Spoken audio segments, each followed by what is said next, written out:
Guten Tag, mein Name ist Heidi.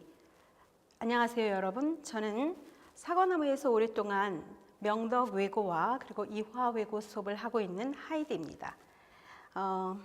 올해는 그 어느 해보다도 외고의 경쟁률이 상당히 높았죠. 높은 경쟁률을 뚫고 여러분 합격하신 거 진심으로 축하드립니다. 제가 먼저 독일어로 인사를 드렸는데요. 여러분께서 보시다시피 유럽 언어 중에서도 독일어는 영어랑 가장 유사하고 문법 체계라든지 이런 것도 거의 유사하면서 단어들도 굉장히 비슷합니다. 처음 접하는 문장이지만 영어에 좋다라는 뜻이 good, 그리고 my name is, my name is로 굉장히 금방 처음 접하는 문장이지만 이해가 가능하실 겁니다. 그래서 여러분께서 외고에 입학하셔서 처음으로 접하는 하나의 언어이긴 하지만 생소하지 않게 쉽게 배울 수 있는 언어이기도 합니다. 2025년 올해 입학하는 신입생들은 많은 변화가 있다는 거 아시죠? 그래서 우선 먼저 내신 체제가 개편이 되는 건데요. 기존의 9등급 체계에서 5등급 체계로 변화하게 됩니다. 퍼센테이지의 어떤 그 분포도보다는 등수로 여러분께서 비교를 해보면 그 차이를 더 명확하게 아실 수 있을 것 같아서 제가 3등급까지 한번 정리를 해봤는데요. 지금 외고가 전부 독일어가 2반씩 개설되어 있죠. 그런데 유일하게 이제 이화 외고만 단일반입니다. 그래서 우리 명덕 2반이기 때문에 전체 50명 중에서 50명을 기준으로 해서 볼 때 기존의 9등급 체계에서는 반에서 2등 정도까지는 해야 도고가 전체에서 한 2등 정도를 해야 1등급을 받을 수가 있고, 그리고 5등 내지 6등 정도를 해야 2등급을 받을 수가 있습니다. 그리고 이제 반에서 50명 중에서 한 10등 안에는 들어가야 그래도 3등급 정도를 받을 수 있는 거죠. 그런데 이제 변화하는 개편된 그 성적 체계에서는 1등급이 5등까지 가능한 거죠. 그러니까 기존에 2등급을 받았던 친구들이 다 이제 1등급을 받을 수가 있는 겁니다. 그리고 2등급이 지금 개편된 성적 체계에서는 17등으로 되어 있는데요. 9등급 체계에서 한 4등급까지가 19등 내지는 20등입니다. 그러니까 기존에 4등급까지 받던 친구들이 이제는 2등급을 다 받을 수가 있게 된 거죠. 2등급의 범위 안에 들어올 수가 있는데요. 이 전공어는 다른 과목들에 비해서, 다른 과목들은 전교 학생들이 같이 경쟁을 하지만 이 전공어는 대부분 같은 전공 내에서, 그러니까 2반일 경우 50명 내에서 경쟁을 하기 때문에 타 과목에 비해서 경쟁이 치열합니다. 그래서 4등급 안에만 들어와도 아이들이, 학생들이 만족을 하고 또 우수한 평가라고, 우수하다고 평가를 받을 수 있는 거죠. 근데 이 병화된 체제에서는 이제 내신 성적에 대한 변별력은 좀 약화될 것 같습니다. 그 다음에 또 변화되는 것이 전공의 시수인데요. 크게 달라지지는 않는 것 같습니다. 기존의 44학점에서 이제 올해 입학하는 학생들부터는 3년 동안 배우는 시수가 41학점인데요. 아직까지 어떻게 변화하는지 구체적으로 알려진 것이 없기 때문에 기존의 시간표대로 한번 살펴보겠습니다. 1학년 때 12시간을 하고요. 2학년 때 16시간, 그리고 3학년 때 16시간을 해서 전부 44학점이 되는데요. 여기에서 이제 3시간이 줄어드는 거죠. 그러니까 1학년 때 12시간을 하면 한 학기에 6시간씩 하게 되고, 즉 일주일에 6시간의 독일어 수업을 받게 됩니다. 두 학교인 경우는, 그러니까 2반으로 구성된 학교에서 대부분의 한국인 선생님 2분과 원어민 선생님 1분이 수업을 하시는데요. 1학년 때는 6단위 시험을 한 과목으로 보고, 한국인 선생님들은 주로 지필시험 평가를 하시고, 그리고 원어민 선생님들은 수행평가를 하십니다.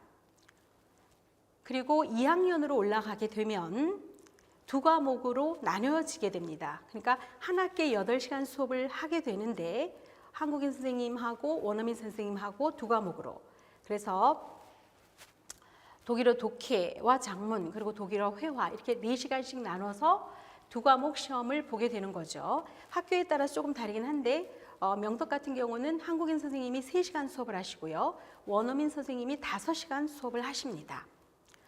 그리고 이제 3학년 때는 물론 1학기 때 대부분 그 내신이 종료가 되죠. 그래서 3학년 때는 원어민 선생님은 참여하지 않으시고 한국인 선생님 2분께서 수업을 하시게 됩니다.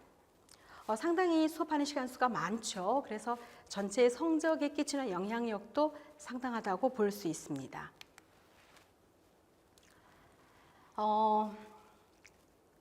보통은 대부분 그 지필평가가 100점을 기준으로 해서 50%를 평가받고 그리고 수행을 50% 평가를 받는데요. 명덕이 작년부터 좀 바뀌었습니다. 그래서 수행이 70%고 지필시험이 30%, 그러니까 중간 15%, 기말 15% 이렇게 평가를 받는데요. 요즘 아이들이 이제 성적이 나오는 시기라서 아이들이 이 앞서 말씀드렸다시피 전공은 내에서 경쟁을 하기 때문에 굉장히 좀 그리고 단위수가 넓고 하니까 아이들이 굉장히 경쟁이 치열한 편입니다. 그래서 이 성적 등급이 나누는 것이 거의 소수점 차이로 나뉘는데요. 지필시험을 많이 잘 봐도 수행으로 엇갈리기도 해서 지필시험 못지않게 수행도 철저하게 대비를 할 필요가 있지요. 그래서 학기 중에 저는 이제 내신과 수행을 대비해서 수업을 하기도 바쁘고요.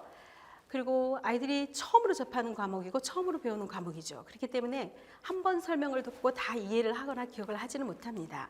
그래서 방학 때는 학기를 대비해서 미리 좀 선행을 하는 거죠. 문법이라든지 수행을 대비해서 회화라든지 작문 연습을 하면 훨씬 더 수월하게 아이들이 대비가 되는 것 같습니다.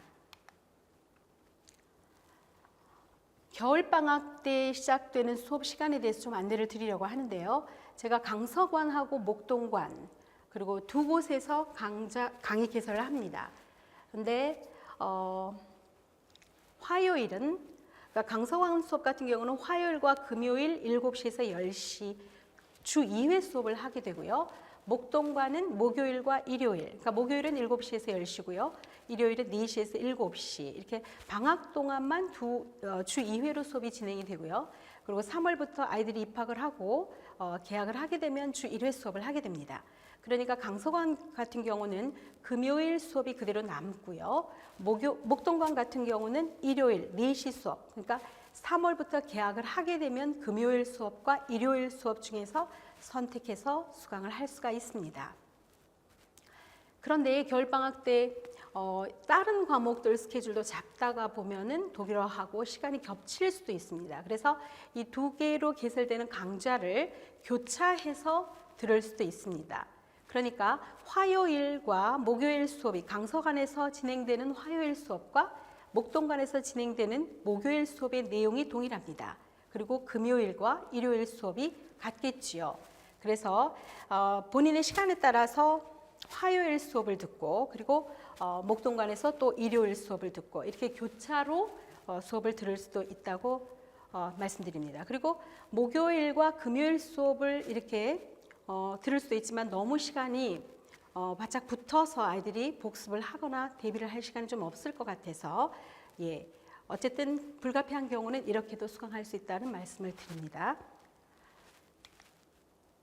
마지막으로 교재에 대한 말씀을 드리고 마치려고 하는데요.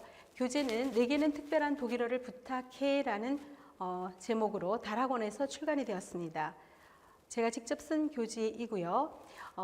올해 이제 2020년도 교육 개정안에 따라서 이번에 입학하는 친구들부터는 교재가 바뀔 것 같습니다. 그래서 일반적으로 이 교재는 이제 그 외고에서 사용하는 교재를 전반적으로 다 이렇게 포괄하고 있기 때문에 이 교재를 선택해서 수업을 진행합니다.